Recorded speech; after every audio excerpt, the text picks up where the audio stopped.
Hi, everyone. Thanks for coming out. My name's Mosam. I'm a first-year resident at the St. Luke's Psychiatry program. My name is Brooke. I'm a second year. And my name's Rina. I'm a third-year resident. Oh, I mean, yeah. Okay. So we're going to go over what this general topic is called interventional psychiatry. And that's kind of an interesting term. You may or may not have heard of it. Essentially, it's a subspecialty that focuses on more innovative techniques to treat something that may be more treatment resistant. For example, if people aren't necessarily doing well on what is considered the gold standard of medication therapy and they're not having any improvement in their symptoms, we can augment it or add something else on to make it better. And this includes not just other medications or other forms of therapy, it can also include some more surgical options or procedural options, both invasive and non-invasive, and we'll get into that. But first, I kind of want to talk about why this field is important and the significance of it. So, you ever wonder why two people might respond differently to medications, why one person might have more side effects and another person feels like they need a higher dose to feel the benefit of it? And that, a large part of it is your genetic makeup. So everybody we know is completely different. All of our genetic components are very different. And a lot of the genes influence our enzymes. And why this is important is because enzymes are involved in how our bodies respond to medication. So for example, there is one particular enzyme, we'll call it CYP, one of the CYP enzymes, and it has at least 100 different variations of that gene. And so all of us in this room right now, we probably all have a different form of this enzyme. And what this means for us is that if we were all to be put on the same medication at the same dose, we're going to all respond differently. Some of us might take longer, need a higher dose. Some of us might have more side effects. Some of us might not feel anything. And this is true of things like blood pressure medications, antidepressants, antipsychotics, mood stabilizers, a wide range of medications. In the literature, it says patients that fail treatment, but I like to kind of flip the script and say, you're not failing the treatment, maybe the treatment is failing you because it's not catered to your specific body. And so this field really, subspecialty aims to bridge that gap. And then of course, other things that contribute to why two people respond to medications differently is environmental factors like diet, exercise, substance use, and then even things like age and other diseases that you may have. This field essentially allows for more personalized care and address concerns for things that were otherwise resistant to treatment. Because we can all recognize that it must feel, and it obviously would feel very frustrating to try everything and feel like nothing is working. So this kind of, provides hope and that there's other options out there. So the first one we're going to cover is deep brain stimulation. This was approved in 2008 for compassionate use in obsessive compulsive disorder, or OCD. But before we get into specific psychiatric conditions that this can be used for, we're going to go over it in general. So it's technically a neurosurgical procedure that implants electrodes or magnets in certain parts of the brain for electrical stimulation. And how that stimulation happens is that you have essentially a pacemaker, if you think about it, for the heart, but it's different, that controls the impulses to that part of the brain. Sorry? It can be used for a couple different things. We're going to get into that. Yeah, no, that's okay. Good question. So it can be used for many different conditions. It just depends on where the electrodes would be placed in the brain. It's used in both psychiatric and neurological conditions. So this is a really novel treatment. So not to bore anyone with, or maybe excite some of you if you're interested in neuroanatomy, in obsessive compulsive disorder, the electrodes would be placed in this part called the anterior limb of the internal capsule. And for something like treatment-resistant depression, it would be placed in this location called the cingulate gyrus. Now that neuroanatomy is over, let's go over some of the FDA-approved indications for deep brain stimulation. So first is Parkinson's disorder. So advanced Parkinson's disease, where patients may have severe motor symptoms, and they're already on different medications, but they're still having worsening symptoms, or they've kind of plateaued in terms of their progress, they can benefit from DBS. It's also FDA approved for essential tremor, which is largely a genetic familial condition where it kind of gets passed down. You know, if your parents have tremors or your grandparents have tremors, you might have an essential tremor as well. And sometimes this can respond well to some medications, and they're kind of at bay. But if they're treatment resistant and they're really debilitating, DBS can help with that as well. It's also FDA approved for dystonia, and also, like we mentioned earlier, FDA approved for severe treatment-resistant OCD. And I talked about earlier where it's put in the brain and how that helps, but yeah. And it's also, lastly, FDA approved for epilepsy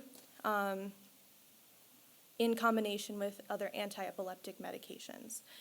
So yeah, now, those are FDA approved indications. You'll see that depression wasn't listed on that. So it's used off-label for treatment-resistant depression.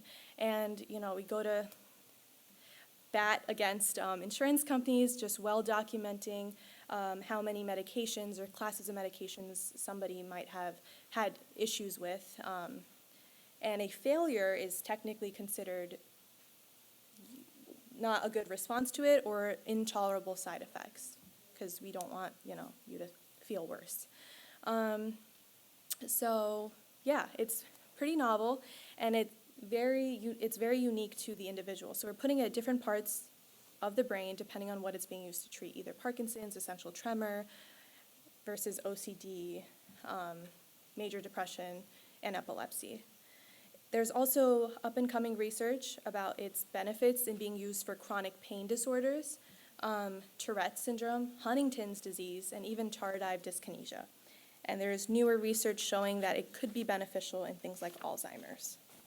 But again, this is very new, so it's in the works. As the technology improves, we come out with more and more improved ways to better target parts of the brain that need the help and avoid any other side effects, avoid causing other issues. And we also come out with MRI-compatible models. So like if you or anyone that has a pacemaker, little monitor in the heart, sometimes they might not be able to get a scan of their brain in an MRI because it's not compatible.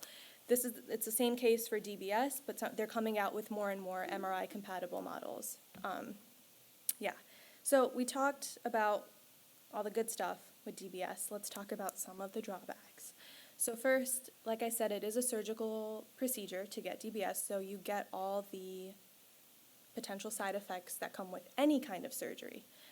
It's minimal with DBS, but it is a surgery, so we need to talk about it. And that could involve side effects to anesthesia, brain bleeds, and hardware-related skin problems. So like when they put it in, you might get some sort of skin reaction. Yeah, that is correct. And then also you just want to consider everyone's brain looks different, everyone's neuroanatomy is different, so there's a lot of variability in terms of surgery. So it's the neurosurgeons that are doing it. Obviously it is a brain procedure, and it would require a thorough imaging and workup to make sure you're safe for this procedure.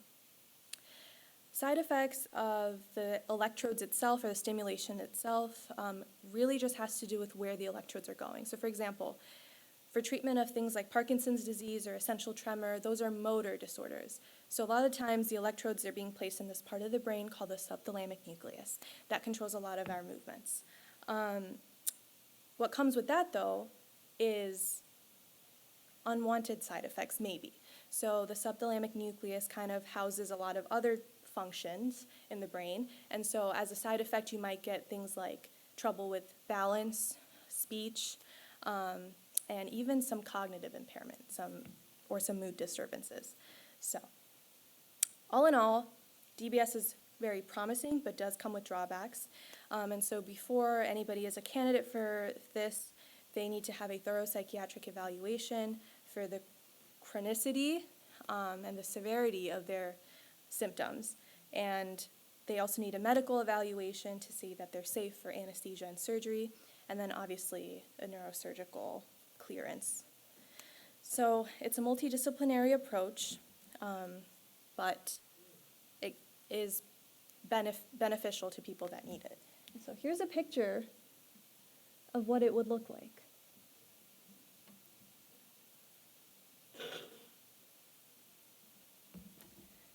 So, yeah. The next thing I'm going to talk about is kind of similar but kind of different. It is vagus nerve stimulation. This is both non-invasive. There's a non-invasive option and there's also an invasive option. So non-invasive, it's transcutaneous, meaning right under the skin. You have an external device. People, generally, they might have it on their ear or their neck, that stimulates the vagus nerve. And why the vagus nerve is important is it controls our parasympathetic nervous system. So not sympathetic, which is our fight or flight. This is our rest and digest. So the non-invasive that controls the vagus nerve through the external, but the invasive option is a surgical implantation of the device to the vagus nerve as it runs through your neck. It's FDA approved for both depression and seizure disorders. So yeah, how this works is it, like I said, acts on the vagus nerves, controls your parasympathetic, your rest and digest, helps with some neurohormonal changes, and also works as an anti-inflammatory, which is really interesting because in some studies it says that some forms of depression can cause an elevation in your inflammatory markers. So like if you get your blood work done at the doctor's, that can be anything like a ferritin level, CRP, ESR, if any of you are familiar with that, just a whole bunch of letters and words to say that there is some sort of inflammation in your body. And some types of depression manifest with that in the lab work as well. So this is actually shown to decrease that, which makes sense. We're helping with the rest and digest. We're helping you chill out, relax, and not get the hiked up inflammatory response. So this is also FDA approved for chronic cluster headaches, which are different from migraines, but they're very debilitating and can be really significantly impair your quality of life, your ability to do your daily activities. And so if you've kind of hit a wall with a bunch of medications for cluster headaches and it's still running your life, vagus nerve stimulation could be a good option. And then also it's been shown to have benefit and is hence FDA approved for chronic ischemic stroke rehabilitation. So stroke, we know, is one of the leading causes of mortality in this country, and a lot of times it can come with really unfortunate side effects and outcomes. This is shown to be helpful in improvement of some of those motor and functional symptoms after a stroke. And we already talked about it, but it's FDA approved for treatment-resistant depression. You have to be 18 or older, and you have to have had failed 4 medications at least, which it depends on how familiar or unfamiliar you are with the medications, but that's a lot. 4 is a lot. That is a very long period of time that somebody is facing, is dealing with untreated or marginally treated depression, right? Because for 4 medications, you're saying 1 didn't work, but you had to try that for, at least like 6 to 8 weeks. Another one didn't work.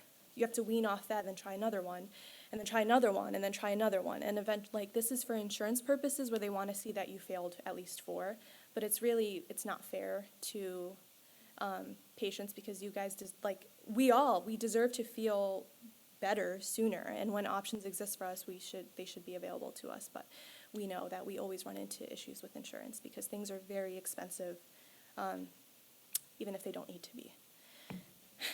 So, what are some roadblocks to vagus nerve stimulation and DBS? We talked about this earlier. Price, insurance, always the bane of our existence. But also some medical roadblocks to this. You can't get vagus nerve stimulation if you have certain types of cardiac arrhythmias, so like certain types of heart blocks or different rhythms in your heart, so you need to get a full medical workup, full EKG, all of that, cardiology clearance. And then also if you have severe lung disease, because vagus nerve stimulation can cause, cough, shortness of breath at times. Although temporary, but in somebody with severe lung disease, it can be debilitating.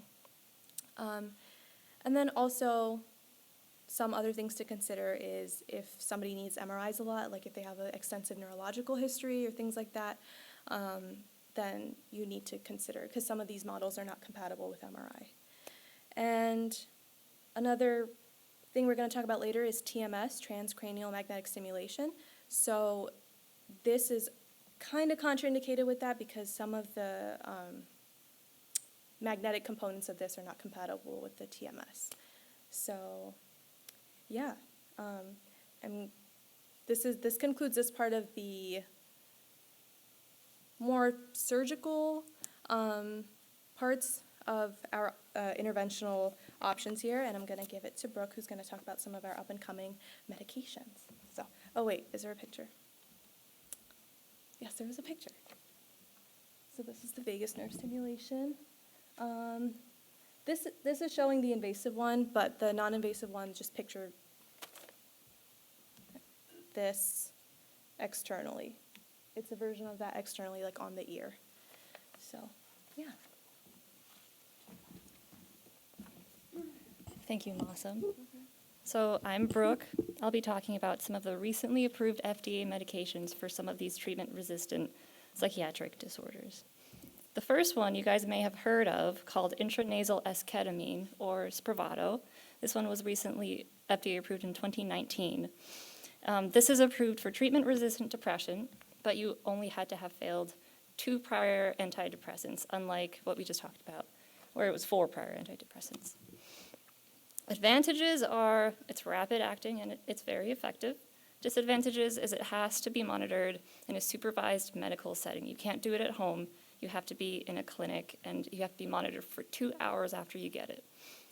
And the treatment initially involves a couple of different sessions over multiple weeks.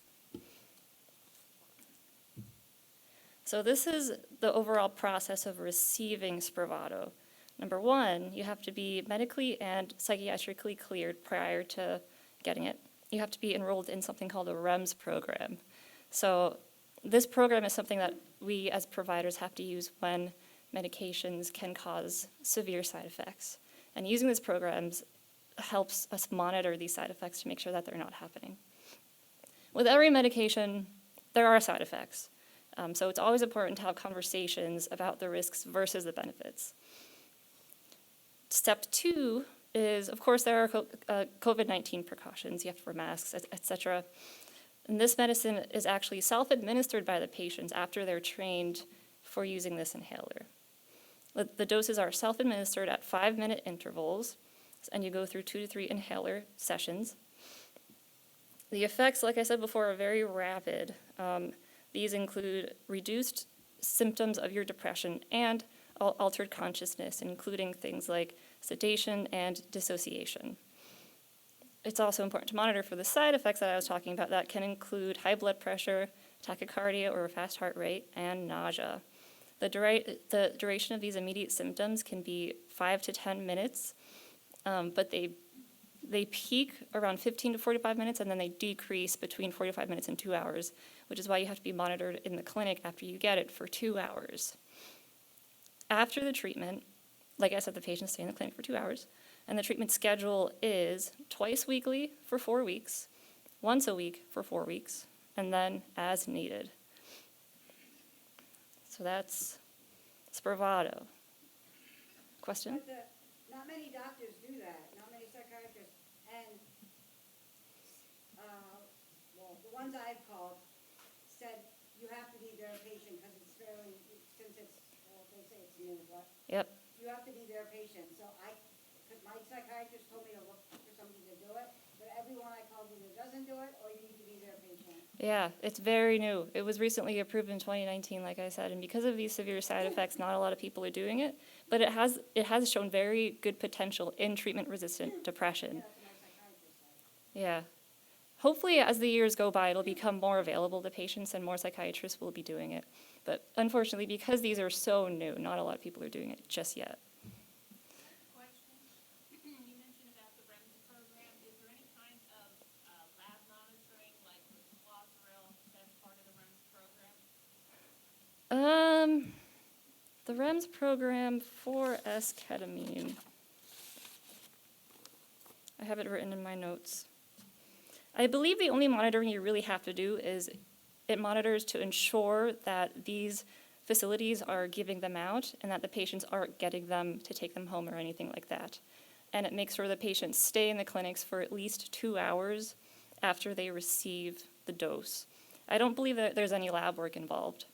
Do you guys know of anything different? I don't think so. That's not according to their paperwork. Yeah. Sure. Anything else before I move on? Okay. This is the next medicine I want to talk about. Yeah. These ones are all therapeutic. Now, what are the percentages that they are working? We don't know that. We have to do some research and ask them that. They take all these different percentages of pills and they're not working because of many of those users. Are they working? Yes, they're working. I just don't have the exact percentages. So the evidence is emerging, but when it is FDA approved, it means it was effective. And so generally what that means in their like research studies is that they're showing it's a significance value, meaning they compared it to a control group or a different group, and they're showing that there is actually a difference and it's not just due to chance or like random coincidence. So yeah, we don't have the actual percentages for each one, but yeah, good question. All right, so this next medicine called brexanolone, or Zulrexa, this is FDA approved for postpartum depression. This was the first medication to be FDA approved for postpartum depression specifically. Usually in postpartum depression, we would use other antidepressants that we use for major depressive disorder, ones that work on serotonin, norepinephrine, dopamine, what have you. This one actually works as a hormone as opposed to those other neurotransmitters. So this is also one that's very difficult to get, unfortunately, because it's still so new. It was FDA approved also in 2019. And just to go over the definition of postpartum depression, it can occur as early as the 3rd trimester of pregnancy up until 4 weeks after delivery. All right, so it's an IV infusion over 60 hours. So it has to be administered on the medical floor of a hospital. There are only 3 certified centers in Pennsylvania that I found last night, in Scranton, Pittsburgh, and Harrisburg. So that's just to show you how limited it is right now, how new it is right now. So the mechanism is very interesting. Like I said, it doesn't work like a normal antidepressant works. It works as a hormone, basically as progesterone. Progesterone naturally rises during pregnancy and it falls after you deliver. So getting this IV infusion after you deliver a baby, after your progesterone is lower, that is helping with your postpartum depression. So in order to receive this, you have to have moderate to severe perinatal depression. You can't have bipolar disorders, psychotic disorders, or active substance use disorders. And like I said before, it's not very available as of yet. Very expensive. Insurance coverage is required. And you have to be admitted to a hospital to get this 60-hour infusion. And this one also requires a REMS program due to the risks of sedation or sudden loss of consciousness. Which one? Is there research behind how long the postpartum lasts? And is there other things that can be on the postpartum that could be longer lasting?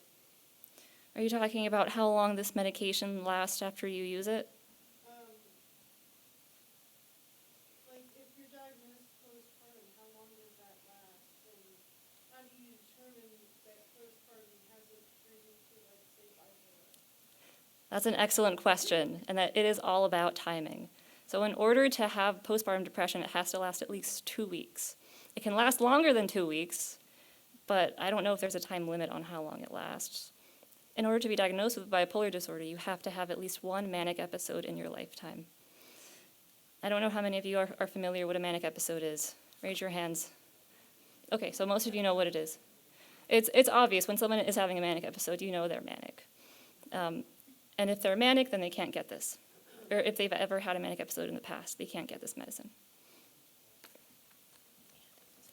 And just in terms of, I think you also had the question about when does postpartum depression, like, can it become also major depression? Once you meet the criteria for major depression and it's past that time period, then that is major depression. That being said, the risk of common things occur commonly, and one increases the risk of another, like always, for all sorts of conditions and disorders. Like if you have a cardiac disease, that increases your risk of a lung disease, et cetera, et cetera. So for something like psychiatric conditions, one is like if you have one, you're also likely to have another type of situation. Anything else about postpartum? And this is not to be confused with also postpartum psychosis. That's a different thing. So does the progesterone, does that instigate a quicker delivery then as well? Like, well, if it's given in the third trimester? And also, does it affect breastfeeding after you have the baby? I believe this is only given after delivery. Oh, I thought it said that it was given in the as early as Is it? Is it given as early as third trimester? Postpartum depression can occur as early as the third trimester. Yeah. Till after delivery, yeah. Yeah. Does it affect breastfeeding? Is the second part of the question.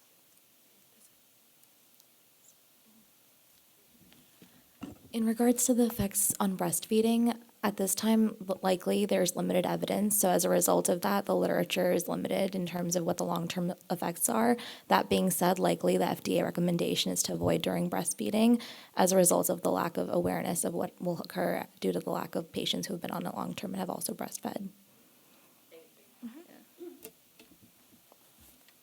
It's unfortunate with these medicines because they're so new, they're not very available to all of you yet, and we have very limited research on them thus far. Hopefully as the years go on, they'll become more available and we'll have more research on them. Cobenfy, this one is very new. This one was FDA approved a few weeks ago. This is like 2 weeks old, yeah. Yeah, I'm just curious, raise your hand if you've heard of this medicine yet. Okay, a few of you guys. Very cool. So this medicine is interesting because it has a completely different mechanism than the other antipsychotic medications for schizophrenia. Usually, they work on dopamine. This one works on the cholinergic system, on something called muscarinic receptors. I won't go into the scientific details on how all that works, but what's important is it has a very different side effect profile.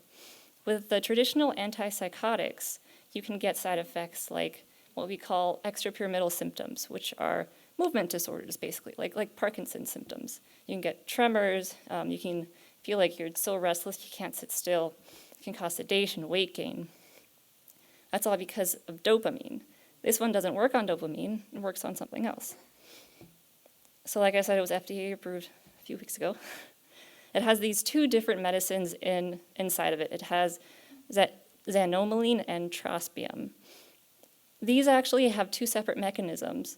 Xanomeline works as a receptor agonist, so it increases that type of stuff in your blood. It works both in your brain and in your body. Trospium will decrease the type of stuff in your blood and only works in your body. And so the end effect of this is the effects are only in your brain and they're not in the rest of your body, thus decreasing the amount of overall side effects you get. It also doesn't have the same black box warning as the other antipsychotics. The side effects do include nausea, dyspepsia, constipation, high blood pressure, and dizziness. And if you have narrow angle glaucoma, urinary retention, gastric retention, or liver impairment, you can't take this medicine. And as with the other two medications, it's very expensive. And it's not very accessible at the moment because it was just approved a few weeks ago. Any questions on that one? Stomach upset. Yeah. Yeah, but also because this is so new, we don't have a lot of robust research on all of the side effects. Yeah. Also, the black box warning that the other antipsychotics have that was mentioned, it's the risk of cardiovascular events in dementia-related psychosis. And this doesn't have it, but also, like Brooke mentioned, and all of you have echoed, it's really in its infancy. So how, only time will tell, really. But yeah. And I believe this is the transition into the next section of our presentation. So today we talked about a lot of novel mechanisms that are maybe weeks, days, or barely a couple years old. Now I'm going to start talking about some of the treatments that we've had around for a little bit longer than that. The first of which is going to be transcranial magnetic stimulation, or TMS. Please raise your hand if you've ever heard of this. Okay, does anyone want to volunteer and tell me how it works? Take a guess. There's one word in the name. Exactly. So this procedure is when you have a non-invasive way of applying a magnetic pulse to the brain. And what that looks like is someone is sitting and there's a machine that directs pulses that go into the brain and affect a region of your brain called the dorsolateral prefrontal cortex, which is a region that's on the back side of the front of your brain. And as a part of this process, initially an individual who's interested in TMS during the consultation stages would actually go to the center that they're going to receive this treatment and have their brain mapped. And then following that, they would proceed to have the treatments. Typically, each treatment would last between 20 to 30 minutes or so, and you'd have multiple sessions over the course of multiple days for a few weeks. And does anyone know what conditions this is used to treat? Exactly. So it's FDA approved for major depressive disorder at this time. And typically an individual who has started on TMS is also recommended to be on an antidepressant medication at time of initiation of the TMS as well, because this is thought to be something that really augments the effects of a antidepressant treatment and really works to address the depression in that manner. In terms of the benefits of TMS, it's relatively safe, it's effective, it's not invasive. It can be used alone or in conjunction with medications, as I had mentioned. And there's no anesthesia required. As I had said earlier, it's about 20 to 30 minutes. You can be on the outpatient setting. And following the magnetic treatment, you would be able to go back home. And as I mentioned, it's an outpatient procedure. So some disadvantages that could revolve around insurance coverage. Prior authorization may be required, and there would need to be appropriate documentation on part of your psychiatrist who's recommending this procedure to be done that suggests that it is indicated at this time and you have tried other methods that have not been successful in alleviating your symptoms. And what the process looks like. You initially have a consult, you discuss your psychiatric history, whether this treatment is appropriate, and you get information about the TMS clinic. The treatment schedule, as I had mentioned, about 5 times a week for 4 to 6 weeks. So in total, typically an individual will get an average of about 25 to 35 total treatments, and the treatments are about 20, 30, 40 minutes per session. And the way that it works, as I had said, the magnetic wand is placed on your head and it delivers focused stimulation to the brain based on the map that was created initially at the start of your treatment process. Some side effects of this treatment include headaches, lightheadedness, scalp discomfort, tingling, spasms, and twitching of facial muscles. In terms of effectiveness, it's proven to be effective in clinical trials with significant improvement in depressive symptoms, and depending on what literature you look at, the range in terms of effectiveness is between 50 to 80%. And In regards to that, some individuals have research that has been published that suggests that some patients actually experience benefit after just one session. And in terms of full-term remission after a complete treatment, as in those 25 to 35 on average number of treatments, the data suggests that about 50 to 70 to 80% of people possibly may have remission. And what does remission mean? That means you do not have symptoms following the treatment. And maintaining remission means that you're able to continue going on about your life without a recurrence of those depressive symptoms. Why do you have to take a depressive medication like this? If you're on a depression medication, wouldn't it be work? If you're on it, it should be working and you wouldn't need this. So you can get TMS without being on depressive medication. That being said, oftentimes individuals are on it and it's used to augment the effects of the depressant medication. So for example, if you're on a medication and it works a little bit but doesn't quite resolve your symptoms to the point that it's, treating your depression, then TMS can be used to really augment that. And that way it can be used to kind of treat your depression. And there's also a new treatment called theta burst stimulation, called TBS. It's a newer, faster form of TBS with similar effectiveness and safety. Instead of a transcranial magnet, this uses something called a theta wave. Any questions about TMS? I have a question. The facial twitching, is that something permanent for these individuals? To my knowledge, it's not permanent. It's typically a side effect to the treatment as a result of the stimulation to the brain at that time. It's thought to typically resolve after a few weeks. That being said, in some individuals, there is a possibility that it could last longer than that. So would they benefit being placed on, like Dennis Trophy? So the facial twitch that's associated with TMS is not thought to be the same type of facial twitching that you might notice in someone who has something like tardive dyskinesia. In that case, it would be thought to be due to the neurotransmitter activity in the brain due to the medications, and that's what brensocatib would typically work to address. In this case, it would be thought to be due to the effects of the magnet on the brain.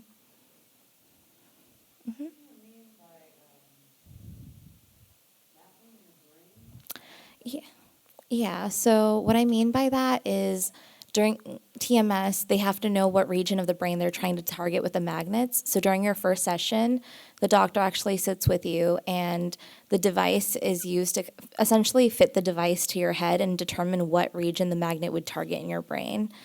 Because the magnet, as I had mentioned earlier, works to target that specific brain region, the DLPC, the dorsolateral prefrontal cortex, that's associated with depressive symptoms. And really, to be able to deliver this treatment, the device would need to be able to determine how to reach that using the brain waves. So initially, before you start receiving these brain waves, to ensure that it's a focused treatment and the magnetic waves are going to the right place, the device is essentially set to what your head size is and where that region likely is in your brain. Mm-hmm. Are there differences in clinics that provide this? So in terms of the process, to my understanding, I'm myself, I'm not currently certified in TMS. That being said, to my knowledge, you have to complete a certification in TMS, and depending on what clinic you're in, there are different devices that deliver TMS, so you would have to know how to administer TMS using the device that you have available. Any other questions about TMS? Mm-hmm. So if you get the treatment, say, 4 weeks, whatever, and then is there any other time that you might need like enough or whatever, or is it just a once and done thing? So best case scenario, you would be a part of that 50 to 80% that achieves remission. And if that is the case, then it would be a one and done situation after completing all these treatments. That being said, if you are a part of the group that does not achieve full remission, there's a possibility that you would need either maintenance treatment or another course of treatment. So if it works, then it will just work, same continuity. In theory, yeah. Right. And then the next intervention that we're going to talk about is ECT, electroconvulsive therapy. Please raise your hand if you've heard of this before. Do any of you want to take a guess as to when it was first used to treat psychiatric conditions in some capacity. And when I say in some capacity, I mean electroconvulsive. So electro means electricity, convulsive means to induce seizures. So when do you think it was first used to induce seizures? Keep going. Keep going. It's thought that the first evidence of use of shock treatment or inducing seizures was as early as the 16th century or the 1700s in some capacity. Yeah. And everyone who said 1900s or somewhere in that ballpark was also correct, because that's when it became more widely researched and used more specifically to target psychiatric conditions. But there's some literature that suggests that the first evidence was as early as the 16 or 1700s. So in regards to what you had mentioned, in the early 1900s, there were researchers in Italy. Sorletti was one of the ones that's well known, and they were working on research using induced seizures to treat various conditions. And whoever said 1940s and 1950s, you really picked out the time or the decades when ECT, as we currently know it, was first being utilized in psychiatry in a mainstream format. There was one significant difference between ECT then in the 1940s and 1950s to now. Does anyone know what that difference was? Exactly, anesthesia. So in the that too. In the 1940s and 1950s, ECT procedures were being completed without use of anesthetics, and as a result of that, the seizure was a full body seizure. And as a result of the full body seizure, one of the common side effects of ECT was fractures or dislocations. And if you've seen portrayals of ECT in media and film, it suggests that people had that type of response, and that's why. The way that ECT is done currently in the modern times is quite different. The way that ECT looks like now is you have a blood pressure cuff that's placed on one leg, and in your body there's an anesthesiologist that's present during the procedure. It's done in an operating area, pre-op area, and the anesthetic is administered into your body. After the anesthetic is administered and it's shown to be effective in inducing anesthesia, then there's two forms of ECT. One there's two sides, and then another one is unilateral. So if you're doing the right unilateral, then you would have one probe that you hold at the right side of your head. And then if you do the bilateral approach, then you would have two electrodes, similar to those that you put on your chest when you get an EKG done, put on both sides of your head. And then following that, what happens next is a device that looks similar in structure to an old radio, has a button that delivers a shock, and then another set of paper that comes out showing what the EMG or the muscle readings are, as well as what the electrical activity of your brain is. And the psychiatrist who's in charge of administering your ECT and completing the procedure determines what settings would be appropriate and what intensity of seizure would be appropriate based on various factors that they have discovered from, doing your evaluations and things like that. And then they would set the settings, and then they would induce the shock once the anesthesia has set in and is ready. And then after the shock is delivered, then the electrical activity of your brain is measured, as well as your muscle activity, and the seizure is measured. And the amount of electrical activity in your brain and your muscles is compared to determine how effective that seizure was. And that information can be used to determine, one, how effective that specific treatment was, and also if any settings in future treatments would need to be adjusted. That being said, when the actual procedure is happening, in terms of how your body looks, you would be laying flat, less risk of fractures and dislocations as did occur in the 1940s and 50s. And your leg, the one that has the blood pressure cuff on it, that one would have slight movement just to show that there is seizure activity, and that would allow for the measurement of muscle activity to be completed and to determine the effectiveness of the seizure. And this brief electrical stimulation of the brain while under anesthesia is used to treat depression, bipolar disorder, and catatonia. In fact, it's thought to be one of the most effective treatments for such. Does anyone want to guess the percentage of perceived remission based on the literature? It's a range, but if you want to guess any numbers. How effective is ECT thought to be? Yeah. So depending on what article you look at, the range is from 50 to 90%. Yeah. And considering this was something that we first started using in the 1600s, I think that's quite impressive.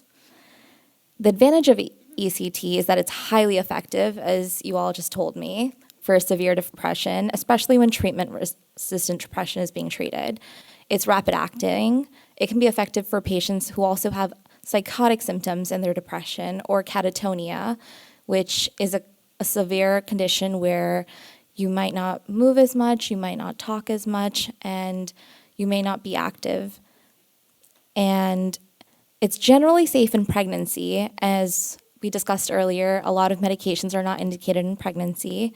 So this is something that makes ECT something that, is pretty valuable. And then some disadvantages. The big side effect with ECT is memory. So there's something called retrograde amnesia, and it can cause some changes in your memory. It can also cause a headache. And these side effects can be minimized with techniques like the right unilateral, the one that I had said you hold the probe on the right side of your head, and also if it's ultra brief pulse ECT, and that's a pulse of electrical activity that's significantly shorter than what would typically be used by an ECT machine. And the other disadvantages of ECT are that it requires anesthesia and muscle relaxants. And as a result of that, if you have any conditions that prevent you from being able to safely be administered anesthesia, it may not be the best option for you. And depending on what setting you're in, it may require hospitalization, as some settings do not allow for ECT to be done on an outpatient basis. At our facility, I believe we do outpatient ECT as well. That being said, some places you have to be hospitalized to be able to obtain ECT. Mm-hmm. I had this done, and my mom asked me if I could do it just for her. And I said, I don't know. I was young when I had it done. She was older. Do you know if there's a difference? So I am not entirely sure if there's a difference in terms of age specifically. I think it would really depend on what her health is like. So depending on the status of her health and really her conversation at the time of evaluation, that would really determine that. Oftentimes, geriatric patients are able to safely be administered ECT, and they also have a lot of benefit from that as well. Also, in certain instances, just the way the brain anatomy works, that as you age, the only difference might be that they might need a little bit higher of the shot to be administered for it to penetrate through their skull. Just because of the brain. This is just similar to TENS machine. You know, like TENS machine, like if you're using Yeah. your back and the stimulating of your shock, to get the muscle. It's just in the brain. And then another thing is they use electric for like if you shed wet beds, Mm-hmm. they have contact. It's just different areas. It's different for your body. Yeah. More intense. So it looks similar to a TENS machine. I think the mechanism of action in terms of how they work are a little different. So in the TENS machine, it works on the muscles, as you had said, and it really works to kind of treat pain by reducing the tension on the muscles. Yeah. That being said, the mechanism of action of ECT is really to rewire your brain circuits. So it doesn't necessarily work by relaxing your brain or stimulating your brain. It causes the seizure, which in turn is thought to affect the wiring of your brain. So long term, that's how you achieve benefit. Yeah, looks very similar, slightly nuanced. How many treatments you have to get, how many things you have to get seizures, whatever their ECT treatment is different between every person. Exactly. I didn't have that many, and some people have continually. Yep, definitely. The treatment number can range from 12, occurring about 3 times a week, to significantly more than that. Yes.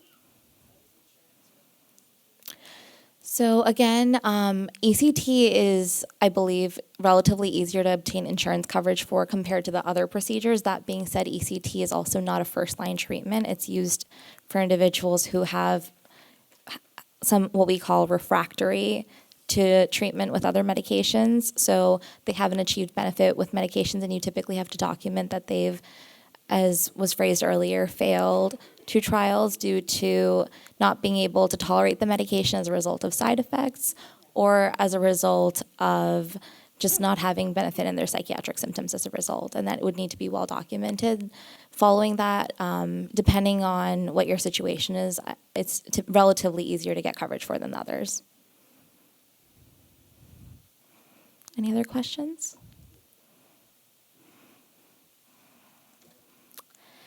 So we talked about this already. The treatment process is multiple sessions given about 2 to 3 times a week over several weeks. It's administered in a hospital setting. And ethical considerations, as you all had taught me a little bit ago, are informed consent, patient safety, and really emphasizing minimizing the side effects. So interventional psychiatry, we've talked about a lot. We went over some of the newer interventions that are out there, and we also talked about some of the ones that have been around since as early as essentially the 1600s. So it's a growing field, and really what's a nuanced, important factor when it comes to interventional psychiatry is the importance of personalization. Some interventions offer excellent personalization potential, such as a precision-oriented approach and a closed-loop technique. And in terms of efficacy and effectiveness, there's really a focus on accelerating the onset of therapeutic effects. For example, ketamine, and also really accelerating through different forms of TMS. And there's also long-term treatment for continuous improvement. So that would be something like the vagus nerve stimulator or a deep brain stimulation. And the randomized controlled trials and placebo controls are showing some challenges in establishing evidence-based criteria for certain interventions, and that comes down to the fact that some of them are very new, and also because they're so personalizable, it's hard to create a trial that really explores them compared to other treatments that are available, because it's hard to compare if you don't have what we call control. And in terms of clinical implementation, there is an urgent need for expert consensus on pathways of clinical implementation, as has come up in our discussion today. Depending on where you go, what region you're in, also what insurance you have, your ability to access these procedures, and also have them available in your area. It can vary quite a bit depending on where you are and what your insurance coverage looks like. And also the national guidelines, there isn't yet quite a consensus as a result of how novel some of these treatments are, and really working to integrate these treatments into the treatment algorithms that are used. And a large part of that will involve interdisciplinary collaboration, really keeping in mind the ethical criteria that will make this possible to make these treatments accessible and also to those who require it and are indicated for treatment. So in conclusion, interventional psychiatry offers promising treatment options for patients with neuropsychiatric disorders. The choice of treatment, as discussed, depends on the specific condition you have, patient factors, and what resources are available. And continued research is needed to explore the efficacy and safety of these interventions, as well as exploring their long-term potential and risk. These are references. Any other questions? Is there any, more holistic approaches for people that can't qualify for any of these things, including medication? So in terms of holistic options, there is more work being done in terms of the realm of lifestyle medicine. So that would be factors such as exercise, nutrition, and there is literature that shows that there is benefit in optimizing nutrition and lifestyle and exercise and physical health. That being said, in terms of being able to recommend it as, like, for example, this supplement will support your symptoms, due to the limited evidence and research in that area, I feel like it's something that is challenging to actively recommend, although there are some substances and supplements and things like that that are thought to be associated with benefit. Any other questions? Can So, to my understanding, it would not do that. That being said, if there was like a procedural error, there is that possibility. That being said, if done appropriately, then that would typically not be expected. My mother's mom had the ECT treatment 3 times, and when she came home, she just was never the same. It was kind of like losing her mother, but her mother was still there physically. Oh, sorry to hear that. Yeah. Yeah, I'm sorry to hear that. say, because these are good options, but there's not a lot of side effects of knowing what they do to you, just like the new meds. I mean, I think, I'm sorry, this is my opinion, is if meds are not helping you, go for it. Because you want to be well. So if you're depending on it, if you're a little bit bipolar or up here, try it. Exactly. Try the littler ones that have lesser side effects, I think, rather than the major. Yeah, and They zapped you back then a lot. I'm sorry. yeah, no. They zapped you pretty bad. Watch the TV I shows mean, if you and watch movies. like Ghost Adventures or something, they really did, and it's not good. And then it instills fear in people Yes. that they don't want to do this. Yeah, exactly. And that's actually a big part of the reason why we wanted to have this topic, because we don't really talk about it enough. And things like ECT, if you haven't heard about it, sound kind of scary. And it's important to know that they can be done safely. That being said, concerns are warranted. And it's really important to realize that, it's something that we have in our toolbox. So our first route of action is to try those medications and those relatively safer, more benign treatments. And if you're refractory to treatment and if somebody needs additional support, as you said, then these are things that we can use as options. Exactly. And prior authorization. Yeah. If you can't afford it with the medical costs, you fight your insurance company and call up and get you. Yeah. Just gonna be a service. Yeah. Yeah. Exactly. But, yeah, hey. But I really think that we need to be more educated. And what do you do instead of just trying them? What do you do? It's scary. Yeah. Yeah. And we just wanted to shed some light onto what it looked like and really create a forum to talk about it. Yeah. Yeah. Thank you all for all of your questions and being actively engaged.